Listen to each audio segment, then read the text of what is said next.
नमस्कार, मैं हूं आपके साथ मयंक। आज 25 तारीख है और देखिए जो खबरें ईरान से आई, अगर हम पिछले 24 घंटे की बात करें तो 4 अरब देश, जिसमें सऊदी शामिल है, कतर शामिल है, इजिप्ट शामिल है और जॉर्डन, ये सब के सब ये कोशिश करते रहे कि किसी तरह से ईरान को एक डील के लिए तैयार कर लिया जाए।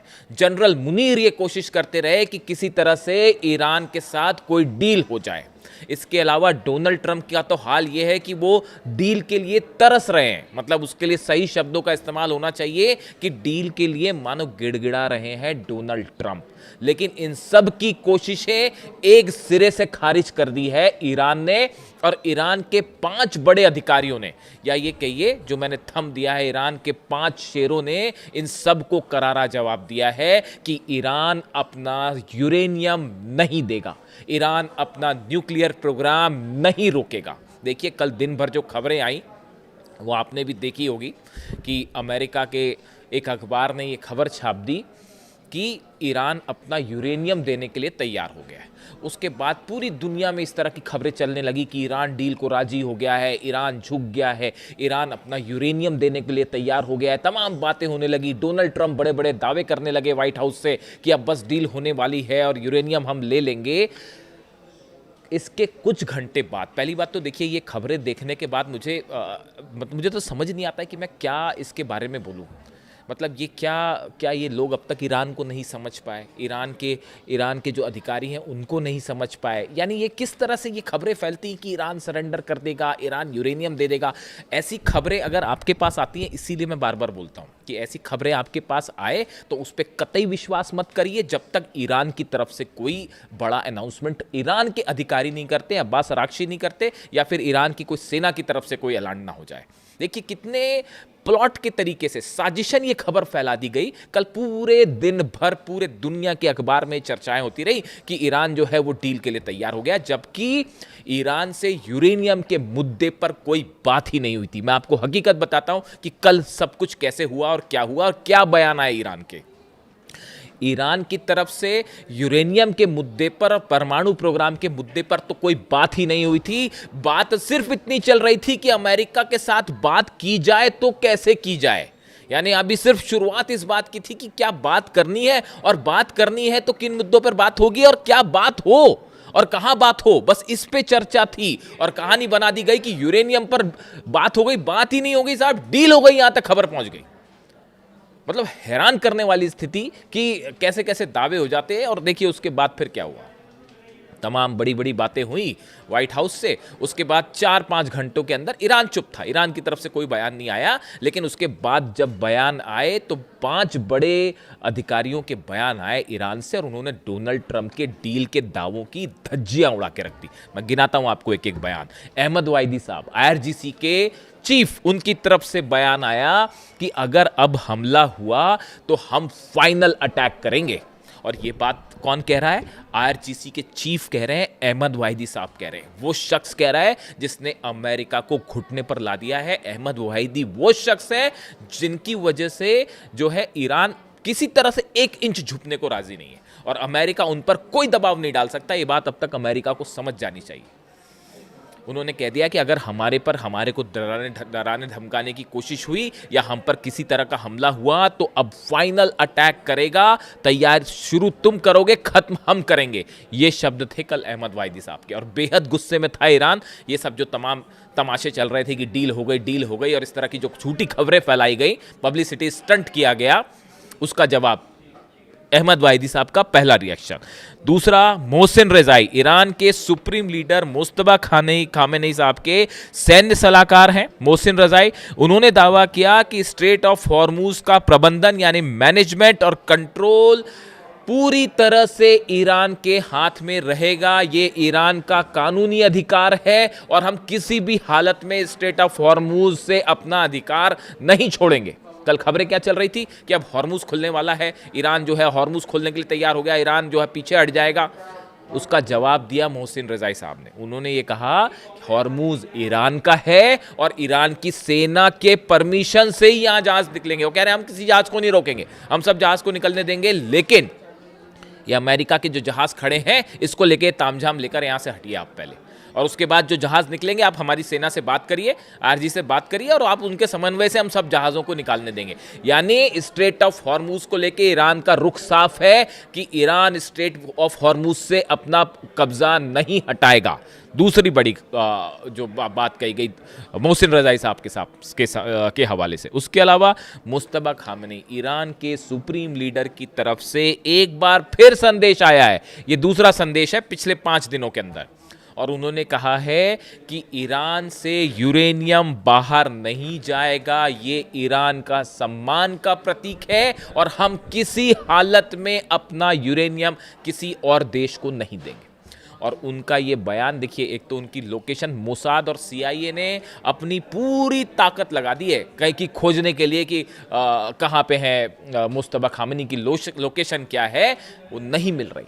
सीआईए भी फेल है, मोसाद फेल है, तमाम दुनिया की एजेंसियां फेल। अब उनका पता नहीं लगाया जा रहा, वो कुरियर के थ्रू डील हो रहा है। अब वहाँ कोई मोबाइल ही नहीं है, वो उनके अलग तरीके में उस पर बात नहीं करना चाह रहा। तो देखिए ऐसा है मामला। इसीलिए मैं कहता हूँ अगर अली खामनी साहब चाहते ना, तो वो भी अगर हाइड आउट पे चले जाते तो दुनिया की कोई ताकत उनको नहीं खोज सकती। अब खोज लीजिए मुस्तबा खामनी को, कैसे खोजोगे? घूमिए बंकर बस्टर बम लेके, गिराना कहाँ है वो पता ही नहीं है। तो अब देखिए, अब कहानी ये है कि उनकी तरफ से कह दिया गया कि हम अपना यूरेनियम नहीं देंगे, और उनका ये संदेश ईरान में बाहर आना बीती रात एक बार फिर पूरे ईरान में लाखों नहीं साहब करोड़ों लोग सड़कों पर थे और मुस्तबा खामनी के समर्थन में खड़े थे। उन्होंने कहा हम अपने सुप्रीम लीडर के साथ खड़े हुए हैं और ईरान का यूरेनियम हमारा सम्मान का प्रतीक है, हम इसको किसी को नहीं देंगे। और एक बार फिर जो है वो लाखों करोड़ों लोग उनके समर्थन में खड़े हो गए। और ऐसा लगता है कि पूरा ईरान जो है वो एक साथ कह रहा है, 9 करोड़ ईरान के लोग कह रहे हैं हम अपना यूरेनियम नहीं देंगे, जो करना है कर लीजिए। मुस्तबा खामनी साहब का बयान मैंने आपको बताया। इसके अलावा अब्बास अराक्ची साहब का, विदेश मंत्री का फिर से बयान सामने आया। ये जो कल के जो तमाशे हुए कि अब सरेंडर कर दिया ईरान ने और अपना यूरेनियम ने, इस तरह की जो खबरें फैलाई गई, मेरे पास कई लोगों के फ़ोन आए कि मयंक भाई ये क्या सिचुएशन है, क्या ईरान ने ऐसी डील की? मैंने कहा भैया आप सोच कैसे सकते हो कि ईरान अपना यूरेनियम दे देगा?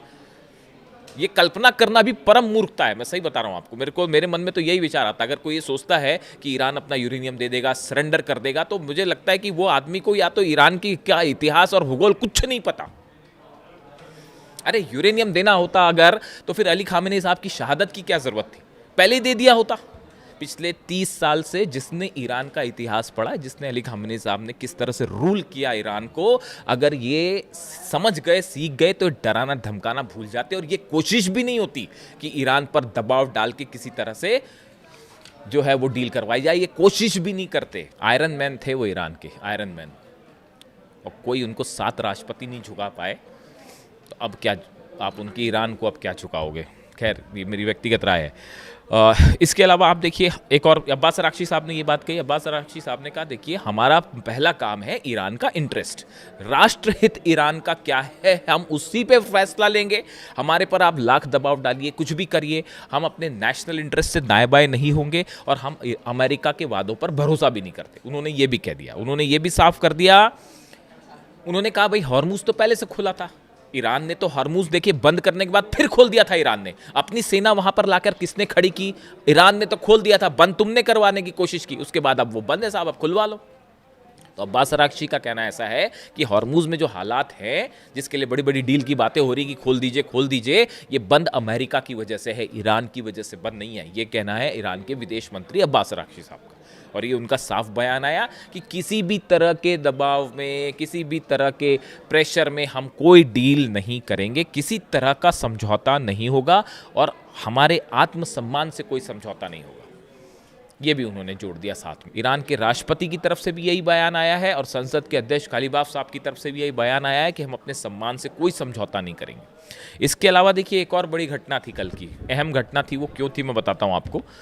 एक ड्रोन, हालांकि देखिए हॉर्मुज में लगातार पूरे ईरान में अलग अलग ड्रोन्स जो हैं, खुफिया ड्रोन इधर उधर देखे जा रहे हैं और ईरान उनको मार के गिरा भी देता है। अब कल जब ये सब बातचीत का दौर चल रहा, इसी बीच में हॉर्मुज के पास एक ड्रोन को मार गिराया गया। ड्रोन कौन सा था साहब? ऑर्बिटर ड्रोन था, जासूसी ड्रोन, इजराइल का था। लेकिन गौर करने वाली बात क्या है, ये ड्रोन इजराइल ने नहीं भेजा था, ड्रोन इजराइल का था, लेकिन इजराइल ने नहीं भेजा था। तो फिर किसने भेजा था? तो ये यूएई ऑपरेट कर रहा था। इस तरह की बातें ईरान के सोर्सेस से बाहर आई हैं कि इजराइल का ड्रोन था, लेकिन जासूसी की कोशिश चल रही थी यूएई की तरफ से। यूएई इसको जासूसी ये ड्रोन भेजा गया था, वो वहाँ पे आया हॉर्मुज में, और ईरान की नेवी ने उसको जो है मार गिराया और वो तबाह हो गया। जबकि ड्रोन की खास बात ये थी कि वो रडार से पकड़ में नहीं आता, वो बेहद आधुनिक ड्रोन है और उसको जो है ट्रेस करना मुश्किल है। वो ईरान ने अपना डिफेंस फायर की मिसाइल और उसको मार गिराया। ये भी बता रहा है कि ईरान की जो नई तैयारी है, जो बार बार कहा जा रहा है, जो अहमद वाहिदी साहब कह रहे हैं कि आप शुरू करिए फिर बताते हैं हम आपको क्या करते हैं इस बार, तो ये उसी के एग्जाम्पल हैं इस तरह के। तो एक तो इम्पॉर्टेंट बात ऐसी थी कि जो दावे की इजराइल का ड्रोन था उड़ा यूएई रहा था, और देखिए लगातार हॉर्मुज में जितने न्यूक्लियर स्टेशन है उसके आसपास बार बार इस तरह की घटनाएं हो रही कि ड्रोन्स आ रहे हैं, ईरान उसको मार के गिरा दे रहा है। आप देखिए सऊदी में बहुत बड़ी तैयारी चल रही है, बड़े स्तर पर डिफेंस मिसाइल्स तैनात की गई हैं। यूएई में लगातार डिफेंस सिस्टम तैनात किए जा रहे हैं, सऊदी में तैनात किए जा रहे हैं, क्योंकि बड़ा ये सब देश ये मान के चल रहे हैं ईरान झुकेगा नहीं। और ऐसी स्थिति में जंग फिर होगी, और अगर जंग फिर से होती है तो एक बार फिर पूरा अरब जो है वो निशाने पे होगा ईरान के। तो ऐसे में फिर अब वो डिफेंस को मजबूत करना है, तो वो लगातार डिफेंस मिसाइल्स लगाने का काम चल रहा है। अब देखिए जहाँ तक इस डील की बात है, एक तो इस डील में देखिए दो चीज़ें हैं। पहली बात तो ये है कि जितने अरब देश हैं, आप सऊदी ले लीजिए, कतर ले लीजिए, जॉर्डन, इजिप्ट, ये सब कोशिश करते रहे कि किसी तरह से ईरान मान जाए। जनरल मुनीर कोशिश करते रहे, अमेरिका की तरफ से कोशिश होती रही, अरब देश कोशिश करते रहे। अब ईरान आप पर भरोसा क्यों करे? सवाल ये है। पहली बात ये बताइए, क्या आप इस बात को नहीं जानते कि अली खामनेई साहब पर जो हमला किया गया, उस हमले के लिए जिन बेसिस का इस्तेमाल हुआ, क्या जॉर्डन ने अपना बेस नहीं दिया हमला करने के लिए ईरान पे? क्या सऊदी के बेसिस का इस्तेमाल नहीं हुआ? क्या यूएई के बेसिस का इस्तेमाल नहीं हुआ? आप खुद बताइए, ये जितने देश हैं, क्या इन देशों से फाइटर जेट्स ने टेक ऑफ नहीं किया था अली खामनेई साहब का असैसिनेशन करने के लिए, उनका खून बहाने के लिए? कैसे ईरान इस बात को भूल जाए? कैसे आप पे विश्वास कर ले? आप उनके सुप्रीम लीडर को शहीद कर देते हैं और उसके बाद ये कहते हैं, डोनाल्ड ट्रंप भी कह रहे हैं कि हम पे आप विश्वास कीजिए, हम अच्छी फ्री एंड फेयर अच्छी डील करेंगे। तो कैसे विश्वास किया जाए आपकी बात पे? जो 168 बच्चियों को आपने शहीद कर दिया, छोटी छोटी मासूम बच्चियों पर आप जिन पर हमला करते हैं, ऐसे लोगों पर भरोसा कैसे किया जाए? ये ईरान की जनता का कहना है, ये ईरान के लीडर्स का कहना है कि अली खामनेई साहब को आपने असैसिनेट किया, ऐसे लोगों पर कतई भरोसा नहीं किया जा सकता। अब इसीलिए जो है इस पूरे मामले में एंट्री हो गई है चीन की। देखिए ये अरब के हाथ में नहीं है डील करवाना, ना पाकिस्तान के हाथ में है डील करवाना, ये फैक्ट हो गई बात। इसमें बार बार कितने दौरों की बात हो जाए, कोई भरोसा नहीं उसमें। आप खुद सोचिए, यूरेनियम एक बार दे दिया, पिछली बार क्या हुआ? डील हुई 2015 में, उसके बाद जब ट्रंप सत्ता में आए उन्होंने वो डील को तोड़ दिया। अब मान लो ईरान अपना यूरेनियम दे दे, उसके बाद कुछ समय बाद सत्ता परिवर्तन हो और आप उस डील को तोड़ दें, ना ईरान के पास यूरेनियम रहेगा, उसके बाद तो फ्री हैंड है नेतन्याहू के पास अटैक करने के लिए, फिर क्या होगा? ऐसे हालात में ईरान इस बात को बहुत अच्छी तरह से समझता है। इसीलिए अली खामनेई साहब एक विजन के साथ चल रहे थे और हर सिचुएशन के लिए बड़ी सोच समझ से वहाँ पे फैसला लिया जा रहा है। और अब विश्वास नहीं करेगा ईरान, कतई नहीं करेगा आप पे। अली खामनेई साहब का असैसिनेशन इतिहास की सबसे बड़ी भूल थी, इस बात को मैं एकदम साफ साफ हर बार कहता हूं और मैं वाकई इस बात को मानता हूं। और ये ऐसी गलती थी जिसके चलते अब यहां पर कम से कम मिडिल ईस्ट में अमेरिका अपना प्रभाव पहले की तरह नहीं जमा पाएगा। आप इस बात को नोट करके रख लीजिएगा। कभी ईरान भरोसा नहीं करेगा, किसी डील पे नहीं, बल्कि किसी चीज पर भरोसा नहीं होगा। अली खामनेई साहब का असैसिनेशन वो मोमेंट था जिसने अमेरिका और इजराइल को पहले दिन इस जंग को हरा दिया था। खैर, अब देखिए मामला ये है, असल में हकीकत बताएं आपको, हकीकत यह है कि ईरान की 9 करोड़ जनता है ना, वो अपने सुप्रीम लीडर को इस बात को अभी तक स्वीकार करने को तैयार नहीं कि उनके सुप्रीम लीडर को पर हमला करने की हिम्मत कैसे हुई। आप वहाँ के लोगों की जो तस्वीरें आ रही हैं वो तस्वीरें देखिए, जो रात को वहाँ पे आक्रोश है ईरान के अंदर, आक्रोश कहते हैं इसे, आक्रोश। सब कुछ जल के खाक हो जाएगा साहब, आग से मत खेलिए। कल मैं आपको 2 बड़े वीडियो बना के दूंगा, अभी मैं कंक्लूड कर रहा हूँ इसमें। अब ये मामला पहुँच गया है चीन के पास और चीन अब प्लान तैयार कर रहा है कि कैसे इस मामले को कंट्रोल किया जाए। अमेरिका के बस की नहीं है, अरब के बस की नहीं है, पाकिस्तान के बस की नहीं है, भूल जाइए। अब चीन एक प्लान तैयार कर रहा है, उस पर मैं कल सुबह अलग से बात कर लूँगा। और साथ ही आपको ये भी बताऊँगा कि अगर ईरान पर अब हमला हुआ तो ईरान क्या खतरनाक स्टेप उठा सकता है, इस पर कल चर्चा होगी। फिलहाल वीडियो कैसा लगा कमेंट करके बताइए। Thank you so much.